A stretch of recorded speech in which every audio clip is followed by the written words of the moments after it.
हाँ तो बेटा क्वेश्चन से शुरुआत कर रहे थे हम लोग, है ना। मैंने क्वेश्चंस दिए थे आप लोगों को करने के लिए, उन्हीं क्वेश्चन से हम अपने इस वीडियो की बातचीत शुरू करेंगे। बॉर्डर एक बार चेक कर लेता हूँ मैं, है ना। ठीक है। क्वेश्चंस जो मैंने दिए थे आपको करीबन 4 क्वेश्चंस आप लोगों को दिए थे, उन्हीं क्वेश्चंस पर हम लोग चर्चा करते हैं। देखो ध्यान से देखने की कोशिश करो।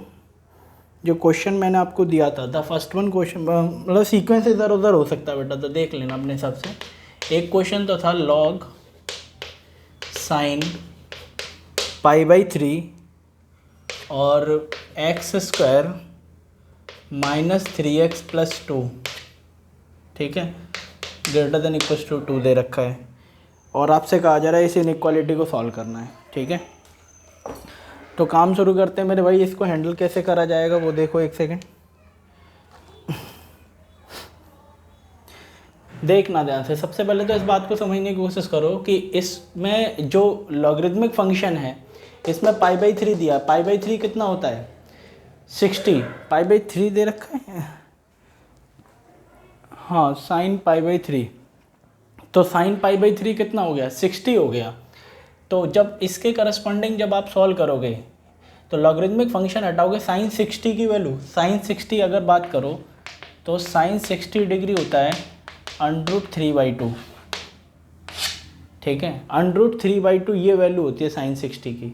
और आपको पता है साइन में कोई भी वैल्यू रखो, -∞ से +∞ की पीरियोडिक फंक्शन है, इस तरीके से जाता है साइनसोइडल वेव, हमेशा -1 से 1 के बीच में लाई करता है। मतलब बेस ऑफ द लॉग क्या हो गया बेटा? 0 से 1 के बीच में लाई करेगा, प्लस √3/2। तो इनइक्वालिटी का साइन क्या हो जाएगा? चेंज हो जाएगा। तो इनइक्वालिटी का साइन चेंज होगा तो फाइनली इसको कैसे लिखोगे? x² -3x + 2, ठीक है। इनइक्वालिटी का साइन चेंज, और √3/2 जो है एक्सपोनेंट फंक्शन, उसकी पावर 2 हो जाएगा यहाँ पर। तो जब इसको हैंडल करोगे तो समझ में आ रहा है आपको, x² -3x + 2 < 3/4। कुछ इस तरीके की फ़ोटो बनी। और फाइनली जब आप इसको 4 से मल्टीप्लाई कर दो पूरी इक्वेशन को, तो ये हो जाएगा 4x² -12x, 8 हो गया बेटा, ये 3 हो जाएगा। 4 से पूरी इक्वेशन को मल्टीप्लाई कर दिया जाएगा।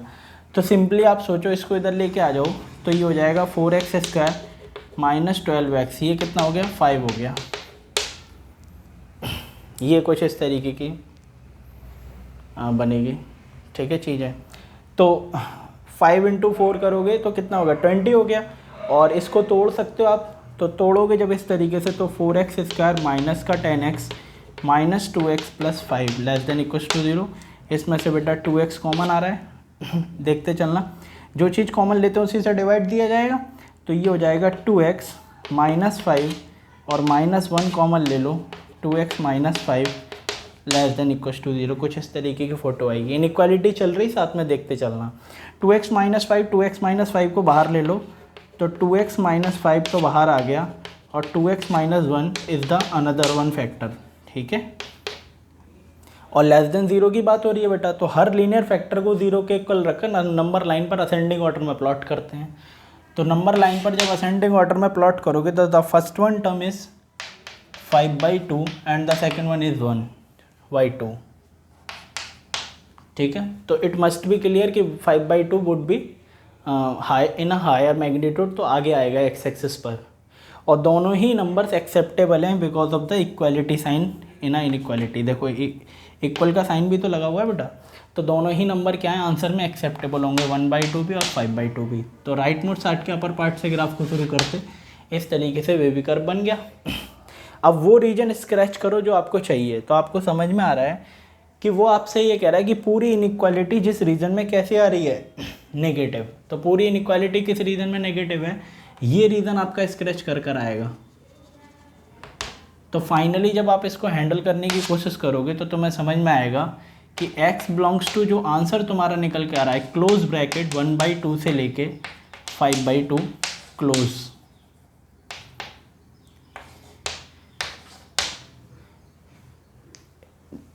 Is there any doubt? यहाँ तक बात समझ में आ रही है आपको? वो तो सिंपली सॉल्व कर लिया। अब हमारे पास में मेन मकसद क्या रह जाता है कि लॉग की जो कंडीशन है उसको भी तो देखना है बेटा, कि लॉगरिदमिक फंक्शन के अंदर जो है ये कभी भी नेगेटिव नहीं होना चाहिए। तो कंडीशन कंडीशन के बेसिस पर अगर देखो, कंडीशन फॉर लॉगरिथमिक फंक्शन के लिए कंडीशन क्या है कि x square minus 3x plus 2 हमेशा 0 से बड़ा होना चाहिए। ये भी तो बात हमको लेके चलनी है, और उसका इसके साथ में इंटरसेक्शन लेके आएंगे दो, तब फाइनल आंसर आएगा। तो जब इसको हैंडल करने की कोशिश करोगे तो तुम्हें समझ में आ रहा है कि इसके दो फैक्टर्स आ जाएंगे, x माइनस 2 और x minus 1 greater than 0। Number line पर असेंडिंग ऑर्डर में प्लॉट करेंगे इसको भी। तो बेटा एक तो नंबर आया 1 और एक नंबर आ गया 2, मैग्नीट्यूड वाइज दोनों ही नंबर एक्सेप्टेबल नहीं है, ये भी नहीं है ये भी नहीं है। तो वेवी कर्व बनेगा इस तरीके से आएगा ग्राफ। तो तुम सोचो पॉजिटिव रीजन चाहिए, स्क्रैच करो पॉजिटिव रीजन। एक तो ये आया पॉजिटिव रीजन, एक्स एक्सेस से ऊपर का रीजन, और एक ये आ रहा है। तो 1 से पीछे और 2 से आगे, that should be the answer of this particular inequality for the condition of logarithmic function. तो यहाँ पर लगाओगे तो ये आ जाएगा आपका x belongs to minus infinity से लेके 1 यूनियन 2 से इन्फिनिटी।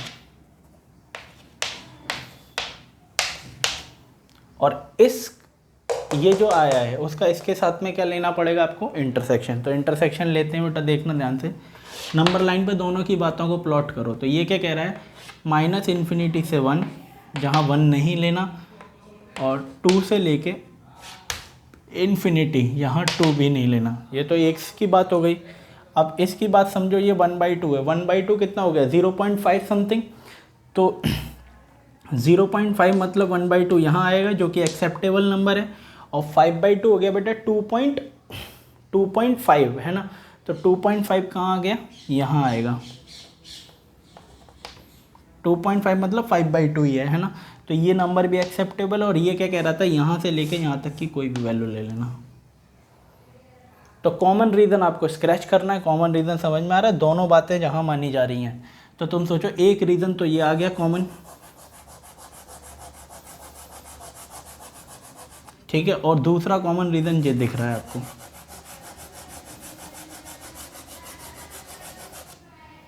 ठीक है, यही आंसर हो जाएगा हमारा। तो आंसर लिखने का क्या तरीका है इसमें, आंसर कैसे लिखोगे, बहुत सारे तरीके से लिखे जाते हैं आंसर। तो आंसर इस तरीके से लिखा जाएगा, इसका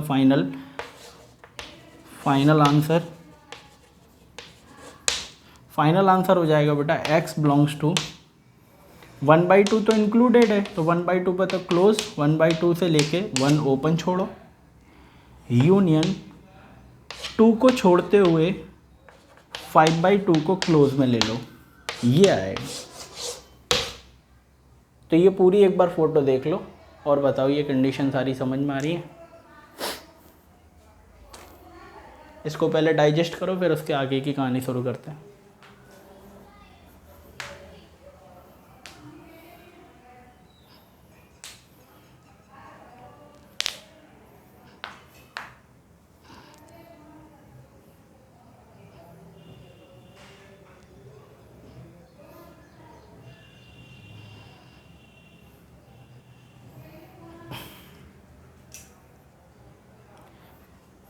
अच्छा बेटा, इस बात को ध्यान रखना, इस तरीके के जो लॉगरिथमिक इनइक्वालिटीज़ के क्वेश्चन हैं वो आपसे अगर केवल लॉग में नहीं पूछे जाएंगे, तो there are lots of multiple positions होती हैं मैथमेटिक्स में, जहाँ आप जैसे कि मान लो यही इनइक्वालिटी का जो केस है आपको वो घुमा फिरा कर तैयार हो गया, जिस केस में आप फंक्शन की डोमेन पता कर रहे थे। जैसे फंक्शन जब हम चैप्टर पढ़ेंगे तो उसमें डोमेन या रेंज ये निकालते वक्त इनइक्वालिटी आपको प्रॉपर तरीके से हैंडल करना आना ही चाहिए।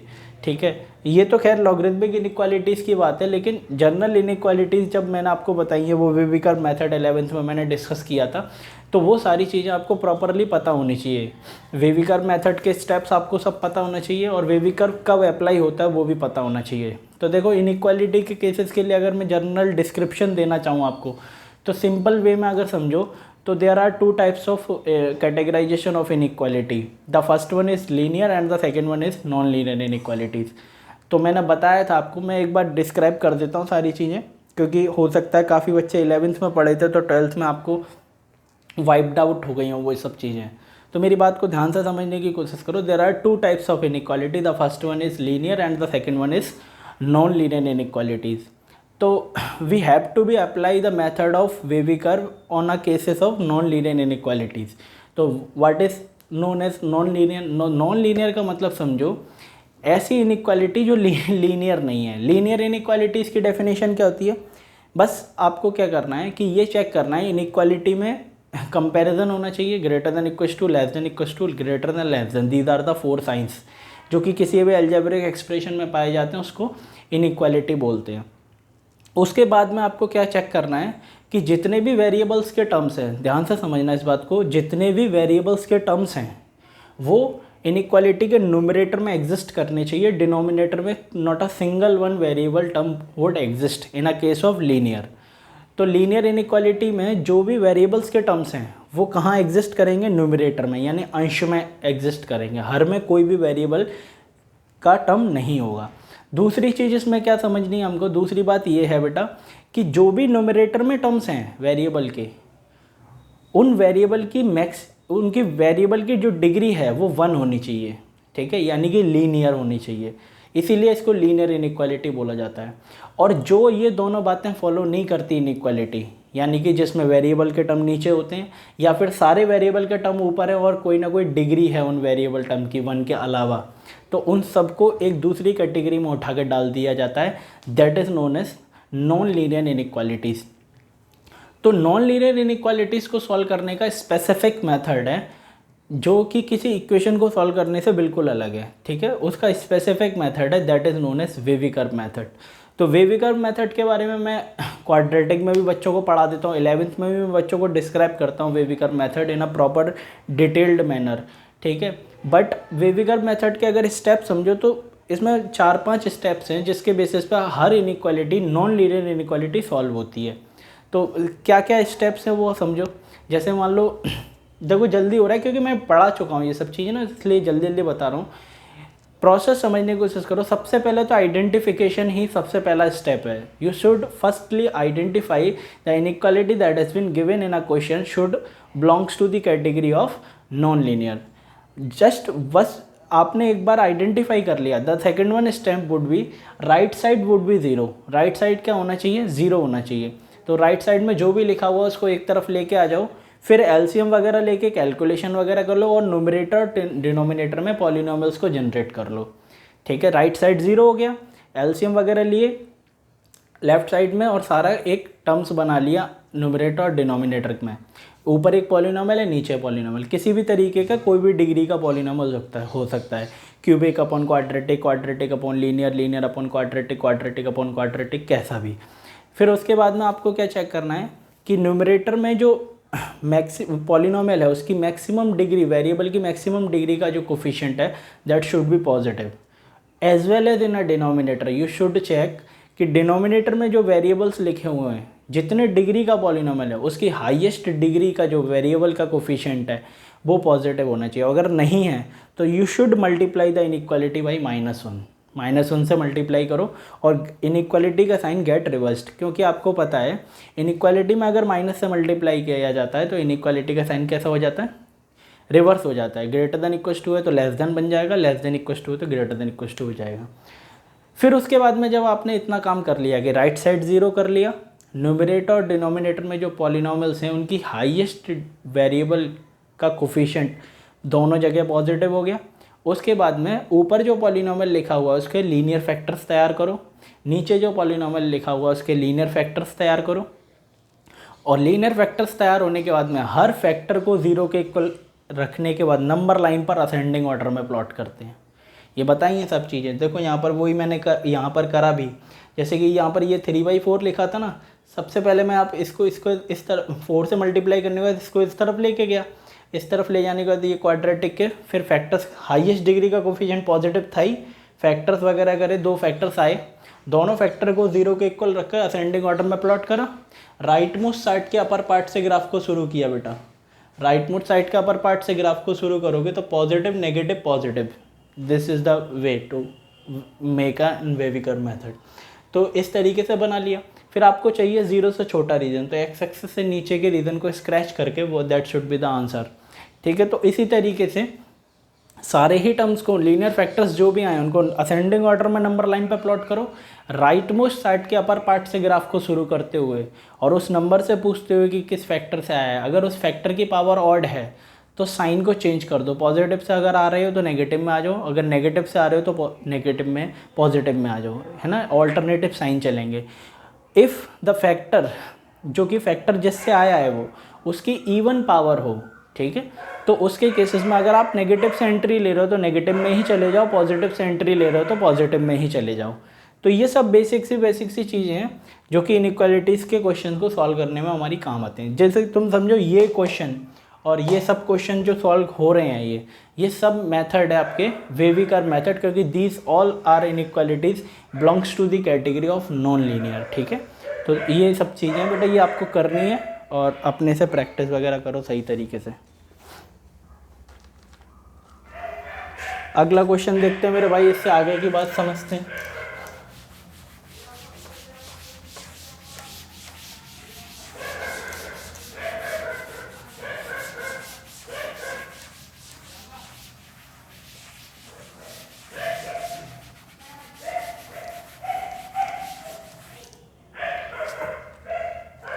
देखो बेटा अब इसे ध्यान से, अगला क्वेश्चन आपको दिया है, जैसे मैंने इसमें दिया होगा आपको, जो दिया था लॉग बेस तो हो गया 3 इसका x² - 2 और log 3 3/2 मॉडुलस x -1, ये आपको दिया था क्वेश्चन। और इसमें आपको सॉल्व करना था कि रियल सेट ऑफ x की वैल्यू की पता करना था, set of real values of x, ठीक है। तो एक सेकंड मेरी बात को ध्यान से समझो बेटा, इसमें कि अगर दोनों तरफ लॉगरिदमिक फंक्शन का बेस की बात की जाए तो इसकी कंडीशन आपको समझ में आ रही है मेरी बात?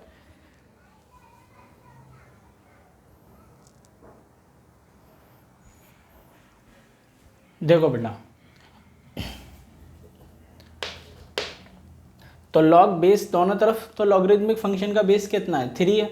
बाकी कंडीशन अगर आप लॉग की कंडीशंस लगाओ तो लॉग के अंदर जो इनपुट है उसको पॉजिटिव करने वाली बात अगर की जाए तो एक बात क्लियर हो रही है हमें कि x² - 2 और ये टर्म जो लिखा हुआ है, ठीक है, ये कैसा होना चाहिए?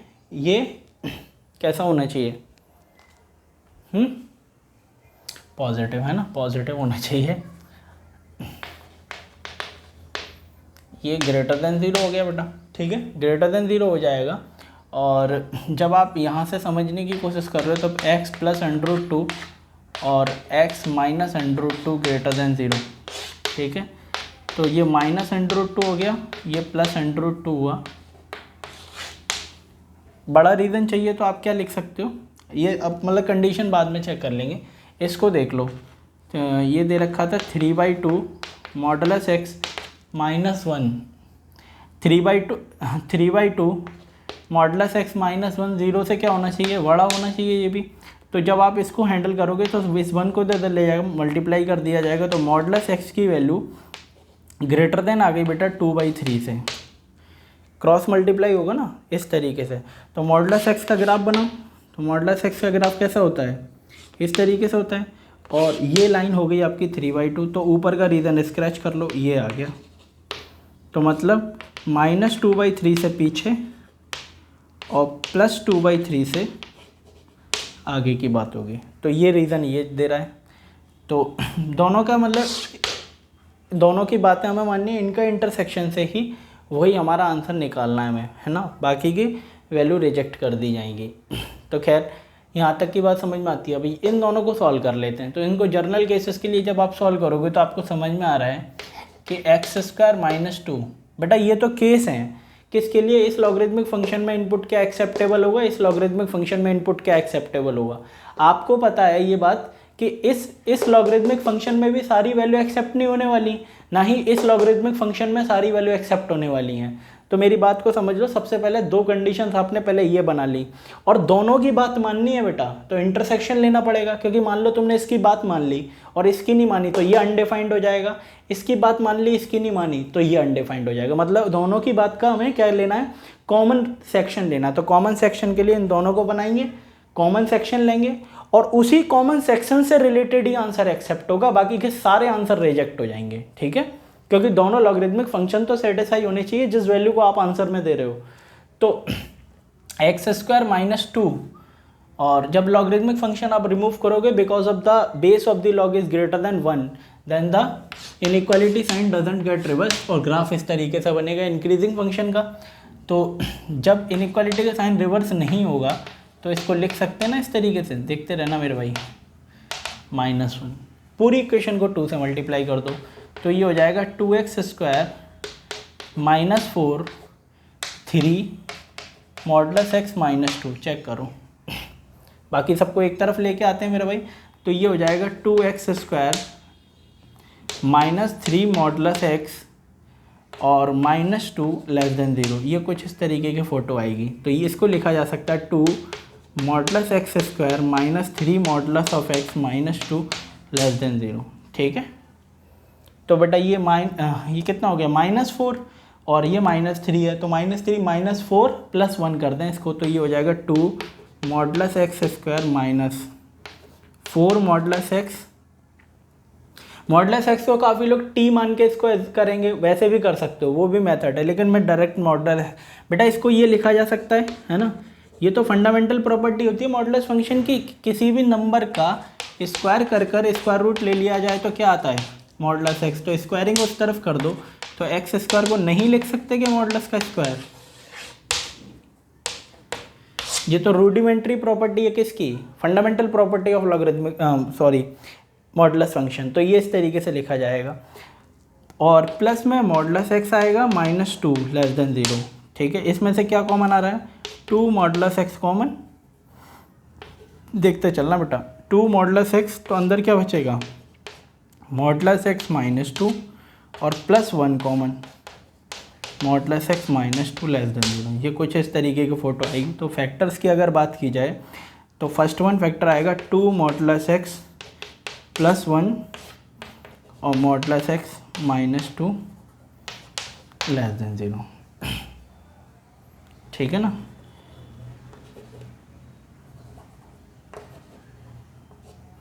ये कुछ इस तरीके की बातचीत आ गई।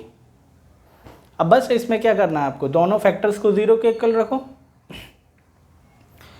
और 0 के इक्वल रखेंगे और इसको हम प्लॉट करेंगे। तो देखो एक सेकेंड करके मैं आपको दिखा देता हूँ। यहाँ पे पहले मॉडुलस x का रीज़न निकालते हैं, फिर कंडीशन लगाएंगे मॉडुलस x के लिए। ये थोड़ा कॉम्प्लिकेटेड भी हो जाएगा क्वेश्चन, लेकिन कोई दिक्कत नहीं, परेशान मत होना आप। तो सबसे पहले मॉडुलस x के लिए निकाल देते हैं मॉडुलस x कहाँ से कहाँ तक वेरी कर रहा है, फिर उसके बाद में सोचेंगे। तो यहाँ से देखो, इसको जब 0 के इक्वल रखोगे, कंडीशन वगैरह से इस पर सब कैलकुलेशन वगैरह चेक कर लेना। इन दोनों को मल्टीप्लाई करोगे तो -3 ही आएगा, और मल्टीप्लाई करने पे -4 आएगा, सही बात है। और आपने 2 मॉडुलस x कॉमन लिया तो x बचा यहाँ पर, और यहाँ 2 बचेगा, ये +1 कॉमन लिया, ये फैक्टर्स कॉमन आया 2x, ये सही है। इसी तरीके से होगा स्प्लिटिंग द मिडटर्म से। अब यहाँ आ जाओ, इसको 0 के इक्वल रखो, कितना आएगा -1/2, ये कितना आएगा 2। तो यहाँ पर आओ, एक कह रहा है -1/2, एक कह रहा है 2, और जहाँ पर दोनों ही चीज़ें ये एक्सेप्टेबल नहीं है, तो वेवी कर्व जब बनाओगे तो वेवी कर्व तो इस तरीके से आएगा मेरे भाई। ठीक है, वेवी कर्व बन गया। अब तुम्हें रीज़न चाहिए 0 से छोटा, तो 0 से छोटा रीज़न तुम स्क्रैच कर लो तो तुम्हें समझ में आ रहा है, ये रीज़न आ गया आपके पास में। ये है क्या, ये बेटा मॉडुलस x है। तो मॉडुलस x का मतलब मॉडुलस x वेरी कर रहा है, कहाँ से लेके कहाँ तक, -1/2 से लेके 2 तक। मॉडुलस x, क्योंकि तुम सोचो ये मॉडुलस x है, x नहीं है, तो अभी x निकालना है यहाँ से। तो बस यहाँ से ये चीज़ आ जाती है अगर एक बार हमारे पास में, तो मॉडुलस का ग्राफ बनाना होता है फिर, क्योंकि ग्राफ ही हमें जो एग्जैक्ट एनालिसिस देता है। तुम जर्नल केसेस के लिए सॉल्व करो, घूम जाएगा दिमाग तुम्हारा। तो मेरी बात सुनो, ये मॉडुलस फंक्शन का ग्राफ बना लिया, और ग्राफ बनाने के बाद में अब इसमें सिंपली दिमाग दौड़ाना शुरू करो, मेरी बात को समझना। ये क्या कह रहा है, मॉडुलस x -1/2 से 2 के बीच में वेरी करना चाहिए। तो -1/2 लाइन होगी कहाँ, यहाँ कहीं होगी, यही तो लाइन होगी -1/2। तो बेटा ये -1/2 से लेके, और 2 की बात हो रही है तो 2 यहाँ कहीं मान लो, ये लाइन हो गई y = 2।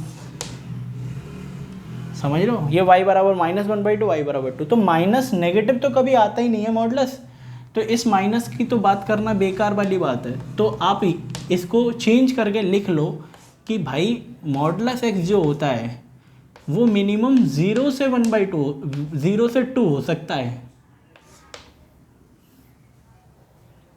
और 0 एक्सेप्ट, देखो -1/2 से 2 में -1/2 एक्सेप्ट नहीं हो रहा था, लेकिन 0 तो एक्सेप्ट हो सकता है ना यहाँ पर। तो ये जो लाइन है ये वाली चीज़ हो सकती है, क्योंकि -1/2 तो पॉसिबल नहीं है ना। तो इस रीज़न, इस लाइन से ऊपर का रीज़न, और ये लाइन है क्या, y बराबर 0। तो यहाँ से यहाँ तक की बात ये थोड़ी सी डाइजेस्ट करने वाली बात है, क्योंकि माइनस तो कभी मॉडुलस होता ही नहीं है। तो बस अब तुम्हें ये रीज़न आ गया। अब उतने रीज़न को इसकी इसी बीच में ग्राफ जो है उस ग्राफ को स्क्रैच करो। तो देखो ये रीज़न ही तो है जिसमें ये ग्राफ है, और बस ये रीज़न आपके पास में जब आया तो जब आप इससे यहाँ पर परपेंडिकुलर गिराओगे तो ये वैल्यू कितनी आएगी, -2। ठीक है, -2 के करस्पॉन्डिंग 2, और ये वैल्यू कितनी आने वाली है मेरे भाई, 2। -2 और 2, जहाँ 0 एक्सेप्टेबल होगा कोई प्रॉब्लम नहीं है 0 को। तो अगर x की बात की जाए सॉल्व करने के बाद में, तो x समझ में आ रहा है, x बिलोंग्स टू -2 to 2, जहाँ 0 भी एक्सेप्टेबल होगा। ठीक है, क्योंकि 0 1/2 इसके बीच में मैंने अभी बता दिया। तो ये आपका हो जाएगा, -2 और 2 एक्सेप्टेबल हैं बेटा, -2 और 2 एक्सेप्टेबल नहीं है, क्योंकि देखो यहाँ पर कैसा लगा हुआ है साइन, ओपन। तो आपको क्या करना है, -2 से लेके 2। ये आपका आंसर आया है किसका, ये लॉग को सॉल्व करने के बाद में। लेकिन अब आपको क्या करना है, -2 से लेके 2 का इनके साथ में क्या निकालना पड़ेगा, इंटरसेक्शन, तब जाके फाइनल आंसर आएगा। तो पहले इतनी बात को आप लोग कर लो, फिर इसके बाद इंटरसेक्शन निकाल के समझाता हूँ आपको क्या आगे की कहानी है।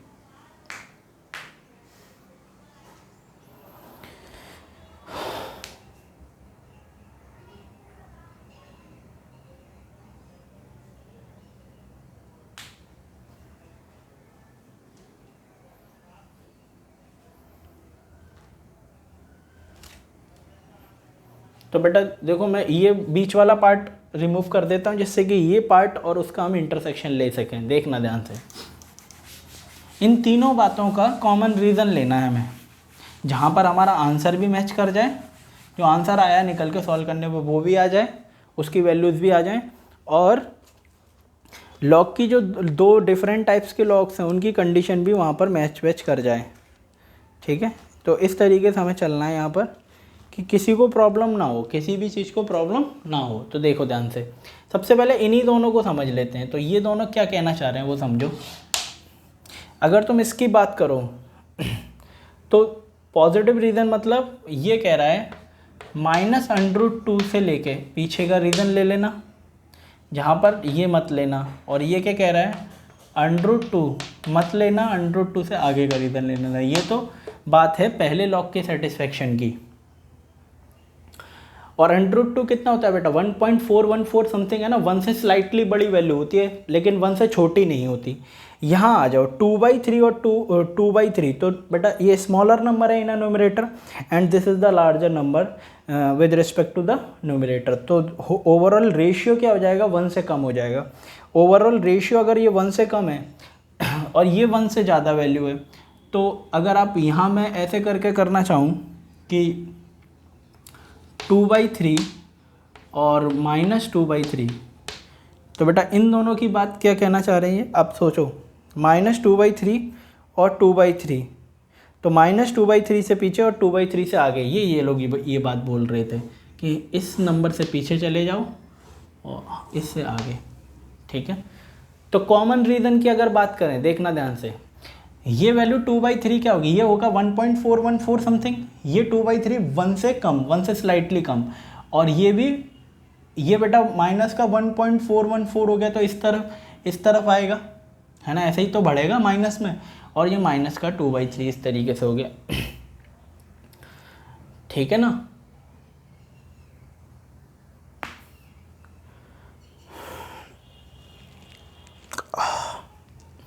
तो बस अब आपको कॉमन रीज़न दिख रहा होगा, है ना। कॉमन रीज़न क्या हो जाएगा बेटा, ये रीज़न कॉमन हो गया इसका, यही तो आया दोनों का कॉमन रीज़न। तो कॉमन रीज़न आपको दिख चुका है, तो आप क्या कर सकते हो, आप सीधे सीधे इसमें x का जो रीज़न निकल के आ रहा है, इन दोनों लॉग के सेटिस्फेक्शन के लिए x का जो रीज़न आ रहा है वो ये आ रहा है कि वो रीज़न आएगा -∞ से लेके -√2, जहाँ -√2 इंक्लूडेड नहीं है, यूनियन √2 से लेके इन्फिनिटी, यानी कि इसी के बीच में अगर कोई आंसर आ रहा है वही आंसर एक्सेप्टेबल होगा, बाकी रिजेक्ट हो जाएंगे। तो अब क्या करना है, ये जो आपका आंसर आया और इसके साथ में क्या निकालना है, इंटरसेक्शन। तो देखो आपका आंसर क्या आ रहा है कि -2 से लेके 2 तक के बीच की वैल्यू, ये आपका आंसर है इस क्वेश्चन का, जिसमें -2 और 2 आप मना कर रहे हो। ठीक है भाई, समझ में आती है ये बात। इसको देखो ये क्या कह रहा है आपका, इसकी बात क्या कह रहा है, ये कितना होगा बेटा 1 पॉइंट, तो यहाँ पर कहीं आएगा √2 और यहाँ आएगा -√2, वैल्यू ये भी एक्सेप्टेबल नहीं है। तो आपके पास में इसकी बात क्या है, इसकी बात ये है कि इस नंबर से पीछे, इस नंबर से आगे। ठीक है, तो कॉमन रीज़न हम अब देख लेते हैं कॉमन में क्या क्या बातें फंस रही हैं। तो कॉमन में तुम देखो, ध्यान से समझना कि कॉमन में आप लिख सकते हो ना -2 से लेके -√2, एक तो कॉमन रीज़न ये आ गया जहाँ दोनों की बातें आ रही हैं। ठीक है, और एक कॉमन रीज़न आपका ये जनरेट हो रहा है।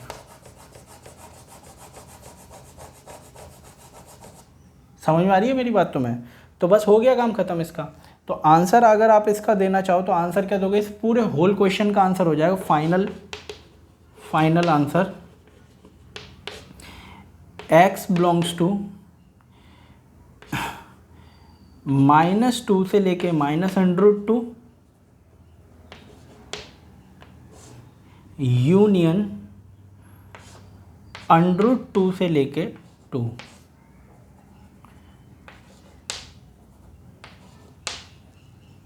ये फाइनल आंसर होगा इस क्वेश्चन का। देख लो एक बार भाई।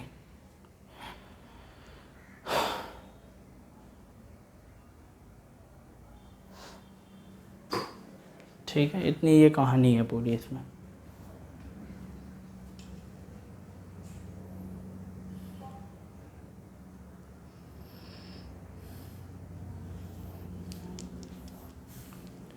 तो बेटा मैंने ये बात आपको पहले भी नोटिस करवाई थी कि मैंने ये बोला था आपसे इस बात को कि यानी ये क्वेश्चंस आपको थोड़ा सा इसमें टाइम देना पड़ेगा। विदाउट एनी एफर्ट और विदाउट एनी टाइम और constant attention you are not able to solve this kind of questions. आपको बहुत सारी चीज़ों का साइमल्टेनियसली पता होना चाहिए। अच्छा, काफ़ी बच्चों को पता रहते हैं, प्रोसीजर मेथड्स पता हैं, बट उनसे गलती हो जाती है। गलती इस वजह से होती है बेटा क्योंकि आप प्रोसीजर जो है उस पर स्टिक नहीं हो, आप अपना दिमाग चलाने लगते हो।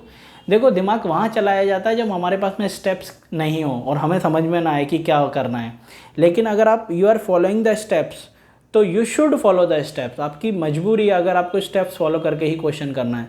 तो इन क्वेश्चंस को सॉल्व करने के लिए दिमाग वहाँ लगाते हैं जहाँ हमें कुछ चीज़ समझ में ना आ रही। अब हमें पता है कि इसके बाद ये स्टेप आएगा, इसके बाद ये स्टेप, तो स्टेप्स आप फॉलो करो, उससे क्वेश्चन आसान भी हो जाता है और जल्दी भी सॉल्व होता है। हर क्वेश्चन को अगर आप अपने तरीके से अप्रोच करने की कोशिश करोगे कि मैं अपना कुछ नया मतलब तरीका ईजाद कर दूं, तो वो उसमें क्या होता है कि कभी कभी तो आप सक्सेसफुल हो जाओगे, तो आपको कॉन्फिडेंस आता है यार मैंने अपना तरीका बना लिया। नहीं, लेकिन ज़्यादातर केसेस में आप गलती करोगे क्योंकि तुम समझो मेथड्स की बहुत रिक्वायरमेंट, टूल्स की हमें बहुत रिक्वायरमेंट है। टूल्स अगर नहीं होंगे तो हम लोग इस तरीके के क्वेश्चंस को हैंडल नहीं कर पाएंगे। तो दिमाग चलाओ, दिमाग चलाना बहुत ज़रूरी है। बिना दिमाग चलाए तो ऐसे भी क्वेश्चन भी हैंडल नहीं होंगे। लेकिन प्रोसीजर और कॉन्सेप्ट्स और बेसिक अंडरस्टैंडिंग को भी साथ में लेते हुए हर क्वेश्चन को अलग तरीके से अप्रोच करना डेंजरस होता है क्योंकि इतने सारे क्वेश्चन हैं, कितने मेथड्स तुम याद रखोगे। तो 1 या 2 या 3 या 4 मेथड्स अपने बनाओ, उन्हीं मेथड्स के बेसिस पे सारे क्वेश्चन को अटेंड करने की कोशिश करो। तो फिर आपको ये टेंशन नहीं होनी चाहिए कि स्पेसिफिक क्वेश्चन आना चाहिए पेपर में। किसी भी तरीके का क्वेश्चन आ जाए, आपके पास में जो टूल किट है, आपके पास में जो टूल्स हैं, आपके पास में जो कॉन्सेप्ट हैं, आप उससे उस क्वेश्चन को हैंडल कर लोगे प्रॉपरली, आसानी से। तो मेरे भाई आज तो इसमें 2 ही क्वेश्चन हैंडल कर पाए। आई थिंक मैंने 4 क्वेश्चन दिए थे। In a next one video we will discuss the next 2 question in a proper detailed manner. इसी तरीके से डिस्कस करेंगे सारे क्वेश्चन। तो मेरे भाई bye bye to all of you guys, मिलते हैं नेक्स्ट वीडियो में। Bye bye, take care yourself, we will meet in a next video, bye.